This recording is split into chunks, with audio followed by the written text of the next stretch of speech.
नाज़रीन, अवामी हलकों में अब यह बात कही जा रही है, सुनी जा रही है, बाज़गश्त हो रही है, क्या अमलन हुकूमत मौजूद है, क्या अमलन हुकूमत की अमलदारी मौजूद है? क्योंकि जो वादे किए जाते हैं, जो दावे किए जाते हैं, जो मुज़ाकरात की बातें सामने आती हैं, वो एक तरफ, लेकिन जमीनी हकायक बिल्कुल दूसरी तरफ हैं। अशिया खुरनोश की कीमतों की बात कर लेते हैं। चीनी बहरान हुआ, चीनी बहरान के वाले से इंक्वायरी हुई, रिपोर्ट सामने आई, रिपोर्ट मंजर आम पर आई, उसमें नाम सामने आया, उसके बाद ये मामला अदालत में भी गया और फिर सबने अदालत में इत्तेफाक किया कि चीनी 70 रुपए फी किलो फरोख्त होगी। लेकिन मुझ जैसा या आप जैसा आम इंसान जब हम जाते हैं, किराने की शॉप में जाते हैं, तो 70 रुपए तो दूर की बात है, ना 75 में मिलती है, ना 80 में मिलती है, 90 रुपए फी किलो तक चीनी दस्तयाब है।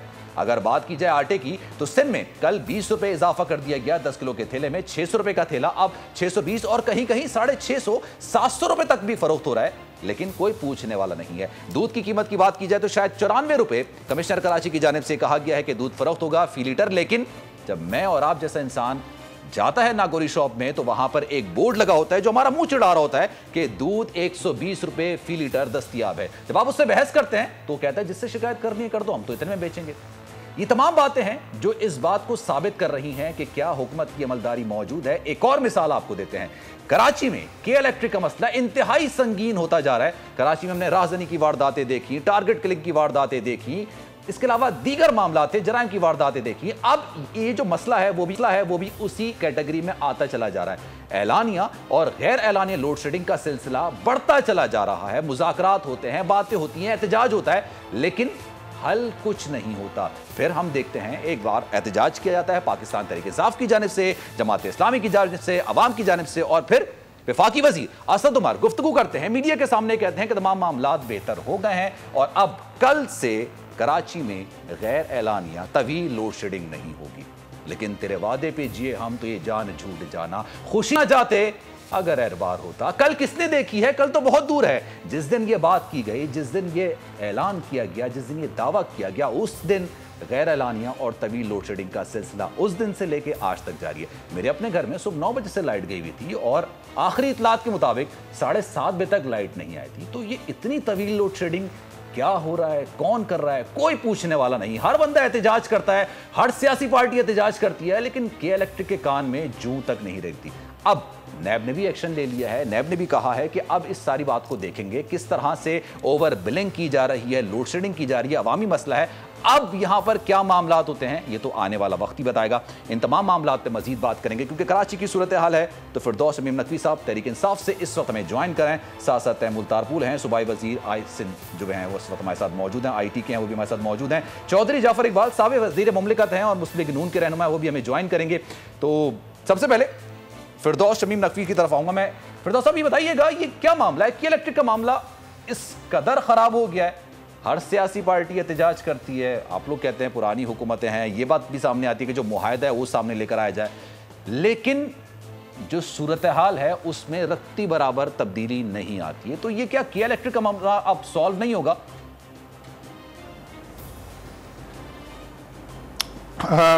मैं जिधर से बिस्मिल्लाहिर्रहमानिर्रहीम जहाँ से शुरू करना चाहता हूँ, पहली चीज़ ये है कि जब आप किसी शहर को एक मोनोपोली के तहत डाल देते हैं तो आप उस शहर को मजबूर कर देते हैं।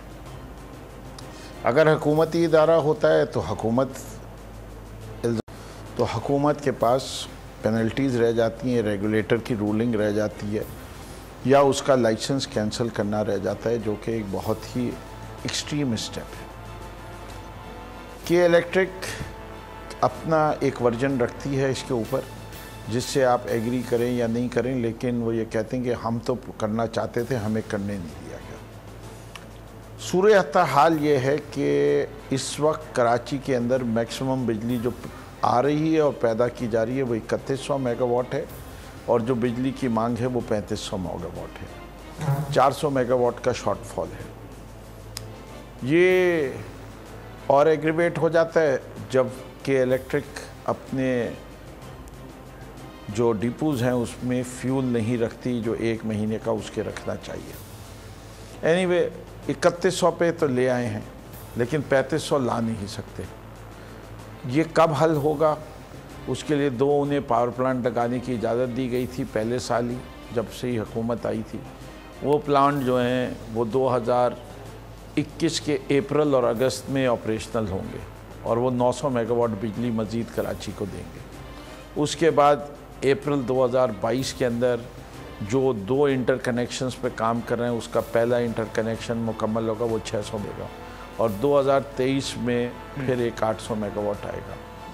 ये कुल इजाफा जो है वो तकरीबन 2300 बनता है और 300 के करीब मेगावाट बंद होंगे, तो 2000 मेगावाट बिजली का इजाफा होके कराची जो है वो 4700 मेगावाट पे आएगा।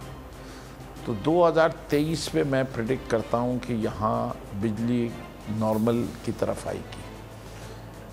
अब ये सूरत हाल के अंदर जो एग्रीमेंट हुआ वो ये हुआ कि इंडस्ट्री की लोड शेडिंग नहीं की जाएगी, और जो लेस लॉस एरिया हैं जिधर रिकवरी 75% एंड अबव है वहाँ लोड शेडिंग नहीं की जाएगी। बाकी कराची का वो हिस्सा जिसके अंदर रिकवरी नहीं है और उधर लोड शेडिंग की जाएगी। इसके बावजूद भी के इलेक्ट्रिक ने जो उस दिन मुआहिदा किया था असद उमर और गवर्नर के सामने, वो उसको फुलफ़िल नहीं कर सके हैं। उनके यहाँ टेक्निकल इश्यूज़ आए हैं, दूसरी प्रॉब्लम्स आई हैं, और इसके लिए वो ज़िम्मेदार हैं, और दोबारा मीटिंगों का सिलसिला फिर शुरू हुआ है। हमारा काम यह है कि हम इंटरेक्शन करें इनके साथ। इसके ख़ुद के इलेक्ट्रिक इस वक्त बिक रही है। जो इसके मालिक थे अबराज ग्रुप, वो इस वक्त लिक्विडेशन में है, और नया मालिक जो है उसकी अभी तक डील अप्रूव नहीं हुई, जिसको मैं समझता हूँ कि एक किनारे लगा देने चाहिए, जिस तरफ भी लगाना है, कि एक नया मालिक आ जाए कि वो इन्वेस्टमेंट की डिसीजन और तेज़ी से ले सके। ये सूरत हाल है। शहरियों को आगाह रखना हमारा फ़र्ज़ है, और ये 2005 से आज 2020 हो गए प्राइवेटाइजेशन के बावजूद, जहाँ के इलेक्ट्रिक में कहीं कहीं बेहतरी आई है निज़ाम के अंदर, लेकिन ये लोड शेडिंग का मामला पिछले 15 साल से बदस्तूर यूँ ही चल रहा है कि हर साल लेकिन बिजली की मांग एक आम इंसान, बिजली की रसद, मुझ जैसा इंसान, आम इंसान ये अगर सोचे कि मैं पैसे भर रहा हूँ, मैं बिल अदा कर रहा हूँ, और मैं ज़्यादा बिल अदा कर रहा हूँ, जितनी कीमत है उससे ज़्यादा बिल अदा कर रहा हूँ, ओवर बिलिंग भी मुझ पर लग रही है, लोड शेडिंग भी मुझ पर हो रही है, पर यूनिट इजाफा। अब मैं प्रेस कॉन्फ्रेंस देख रहा था कि इलेक्ट्रिक के सीईओ की, वही कह रहे थे कि कराची में बिजली बाकी सूबों की निस्बत बहुत कम है। मेरे पास आदादो शुमार पड़े हुए हैं, 300 यूनिट पे जो पूरे पंजाब में, अगर लाहौर की बात की जाए तो 12 या 10 रुपये है, ये 10 रुपये या 11 रुपये है, मैं आपको सरसरी बता रहा हूँ। लेकिन अगर उसी को कंपैरेटिवली कराची में देखेंगे तो कराची में वो 20 तक जाती है। फिर 8 बजे के बाद पीक फैक्टर लग जाता है। पीक फैक्टर हमने ज़्यादातर इन चीज़ों में नहीं देखा कि इलेक्ट्रिक या बिजली में भी पीक फैक्टर लगाया जाता है, लेकिन पीक फैक्टर लग जाता है, उसकी कीमतें अलग हैं, वो और ज़्यादा बढ़ जाती हैं पर यूनिट। एक आम इंसान ही सोचता है कि अबराज ग्रुप बिक रहा है, नहीं बिक रहा, मुझे उससे कोई कंसर्न नहीं है, क्या मुआहदा हुआ मुझे उससे कोई कंसर्न नहीं है। मेरे ख्याल से यहाँ आपकी बिल की अंडरस्टैंडिंग में कुछ सुखम है। पूरे पाकिस्तान में बिजली का रेट एक है,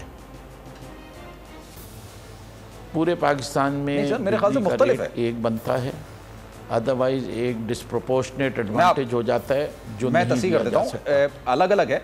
इसीलिए देखें, अगर लाहौर की बात की जाए ना, 101 यूनिट से लेकर 200 यूनिट पर 8.11 रुपये ये चार्ज किया जाता है। 201 से लेकर 300 यूनिट तक 10.20 रुपये फी यूनिट चार्ज किया जा रहा है। ये मैं आपको बात कर रहा हूँ लाहौर के वाले से, जबकि ये कराची की बात कर रहा हूँ। जबकि लाहौर की अगर मैं बात करूँ आपको तो 101 से लेके 200 तक 8 रुपये चार्ज किया जा रहा है, एक रेट नहीं है। और अगर 300 की अगर बात की जाए, 300 तक तो 10.20 रुपये है। नहीं, आपको अंदर फ्यूल एडजस्टमेंट चार्ज भी तो लगाइए ना साथ। जब आप फ्यूल एडजस्टमेंट चार्ज लगा लेंगे तो उसके बाद सारे लेवलाइज होते हैं। ये आप किसी भी एक्सपर्ट से पूछ लीजिए, इस पे आप करना चाहेंगे, मैं आपको एक कंपैरेटिव बना के भेज भी दूंगा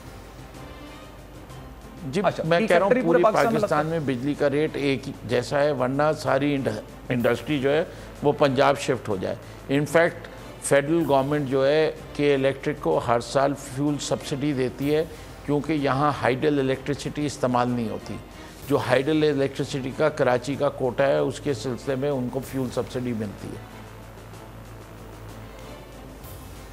अच्छा, चलें अब इस पे आगे बढ़ते हैं। ये आज का हमने नहीं किया, ये मेरे ख्याल से ये पॉलिसी टैरिफ अच्छा, मैं तैमूर तालपुर साहब से भी उनका इनपुट ले लेता हूं इस बात में। तैमूर तालपुर साहब ये बताइएगा कि इलेक्ट्रिक का जो मसला है ये किसके थ्रू हल होना है? विफाक के थ्रू हल होना है या फिर सूबाई हुकूमत के थ्रू हल होना है? असद उमर साहब आते हैं, प्रेस कॉन्फ्रेंस करते हैं, चले जाते हैं, और फिर वफाक के थ्रू साहब कह रहे हैं कि उनसे जो वादे के जी के इलेक्ट्रिक के थ्रू जो उनसे मुआहदे किए गए कि इलेक्ट्रिक उसकी पासदारी नहीं कर सका, तो फिर उसकी कीमत भी उसको अदा करनी चाहिए, क्योंकि फिर शर्मिंदगी तो असद उमर साहब को उठानी पड़ी, पाकिस्तान तहरीक इंसाफ को उठानी पड़ी, वफाकी हुकूमत को उठानी पड़ी।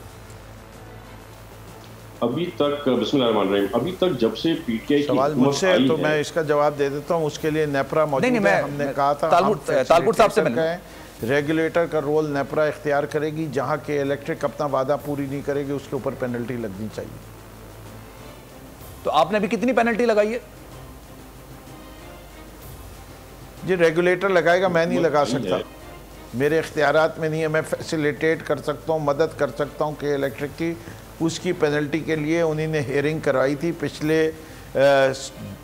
जुमे का दिन था, और उन्होंने कहा था कि हम 4 से 5 दिन में फ़ैसला कर देंगे। तो मेरे ख्याल से कल तक फ़ैसला आ जाना चाहिए नेपरा का, पहली हेयरिंग का। अब ये जो वादा खिलाफी हुई है इसकी भी कंप्लेंट दाखिल कर दी गई है।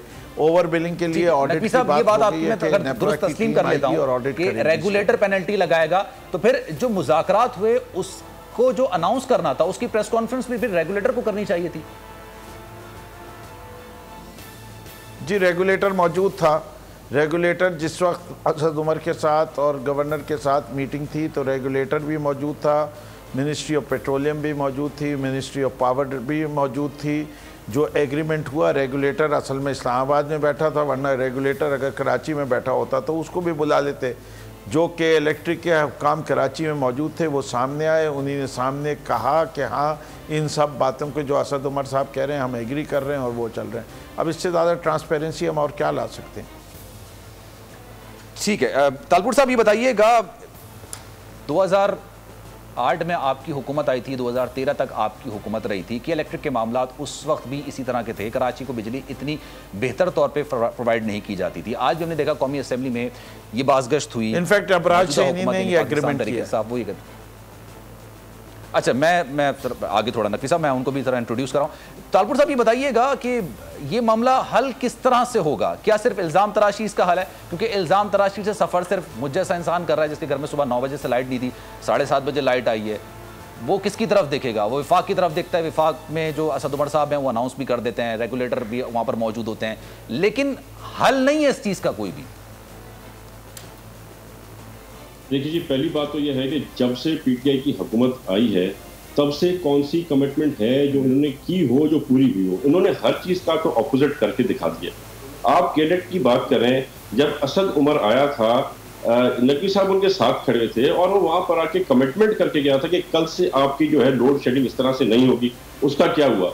और जो अभी बात करें नकवी साहब, उनको ये नहीं पता है कि हर जगह का अलग टैरिफ है। ये कह रहे हैं कि पूरे पाकिस्तान का एक टैरिफ है, और मैं इनके जरा मैं इस बात से भी इख्तिलाफ कर रहा हूं, लेकिन मैं आगे बढ़ गया था इस बात से। हाँ, तो Karachi is the most expensive charge by the consumers. हमें जो है सबसे ज्यादा कराचीइट्स हम पे कर रहे हैं इस बिजली का, बाकी नहीं। जरा नकवी साहब को जरा प्रिपेयर करके उसके बाद आया करें शो के अंदर, मेरी उनको गुजारिश होगी। सेकेंडली मैं ये भी आपको बता दूं, और नकवी साहब को शायद इसका भी पता नहीं होगा कि अभी ताज़ा जो है शायद ₹2.80 की मंजूरी कैबिनेट ने दी है कि कराची के ₹2.80 पर यूनिट इजाफा हुआ है कि इलेक्ट्रिक से मंजूरी हुई है, और साथ साथ ये बात की जा रही थी कि मजीद इजाफा किया जाए या नहीं किया जाए। जी, तो ये ₹2.80 शायद ये भी सिर्फ कराची पे ऐड होने हैं, यानी कि एक सबसे महंगी बिजली कराची है इसके ऊपर, और अब उससे भी ज्यादा महंगी करके दे रहे हैं। बाकी प्रोविंसेस के लिए नहीं किया, तो शायद ये टारगेट की सिंध को कर रहे हैं क्योंकि सिंध में इनकी हुकूमत में आई है। क्यों ये ज्यादती कर रहे हैं? सिंध के साथ आके ऐलानात करके जाते हैं और शर्मिंदगी भी इनको नहीं होती, अगले दिन ये उन्हीं सारी चीज़ों से हट जाते हैं। तो इस तरह से तो किस पे भरोसा करें हम? फेडरल गवर्नमेंट ने जो लाखों नौकरियां देनी थी, वो जो लाखों घर देने थे, वो तो चले गए, पर जो बेचारे रोजगार थे आपने उन सबको बेरोजगार कर दिया। आपने स्टील मिल्स में क्या किया? कहाँ जाएंगे लोग? आज जो हालात चल रहे हैं आपने देखा है कि कितना रेट हाई हो गया है इसका, आपका चोरियों का, डकैतियों का। क्यों हो रहा है? क्योंकि आपने लोगों को भूखा कर दिया है, आपने उनसे उनकी नौकरियां छीन ली हैं, आपने जो महंगाई की है, जो आप बातें करते थे प्राइम मिनिस्टर करप्ट होता है तो फिर महंगाई होती है, तो फिर मैं समझता हूँ इमरान खान से ज्यादा करप्ट कोई प्राइम मिनिस्टर तो पाकिस्तान में कभी हुआ ही नहीं है, क्योंकि इतनी तो कभी इन्फ्लेशन नहीं हुई। ये लोग बातें करते थे कि हम जो है सारा जो इनका कर्जा वर्जा खत्म कर देंगे, इन लोगों ने तो खाना खराब कर दिया हमारी इकोनॉमी का। हम सलमान साहब जो 15 साल में हुकूमत ने 15 साल में जो अलग अलग हुकूमतें ने लोन उठाए थे, वो लोन इन्होंने 2 साल में उससे ज्यादा उठा लिए। तो ये जो बात करें कि 2000 फलाने साल में बिजली का मसला हल होगा, 2000 फलाने साल में वो होगा, कुछ भी नहीं होगा। अगर ये बैठे हुए हैं तो हमारे पास शायद कुछ सालों बाद बिजली होगी नहीं, हम जनरेटर पे काम करेंगे। जो अमीर क्लास है, जो पीटीआई वाले सारे बड़े बड़े बिजनेसमैन हैं और अपना इनकी एटीएम से उनकी तो खैर है, वो एटीएम तो सारे जनरेटर चला के, आम पब्लिक का, आम आदमी का क्या होगा? आपको मैं जरा बताता चलूं कि इनका जो inductive generation capacity expansion plan था, उसमें हमने इनको सिंध हुकूमत ने 78 प्रोजेक्ट्स दिए थे। उन 78 के 78 को इन लोगों को इम्प्लीमेंट करना चाहिए था अगर ये लोड शेडिंग खत्म करना चाहते थे। पर दुख के साथ कहता हूं कि इन लोगों ने सिर्फ 28 प्रोजेक्ट उसमें इंक्लूड किए। ये क्या होगा इसका? How will we compete with this? Subscribe करें और बेल दबाएं ताकि कोई खबर रह न जाए।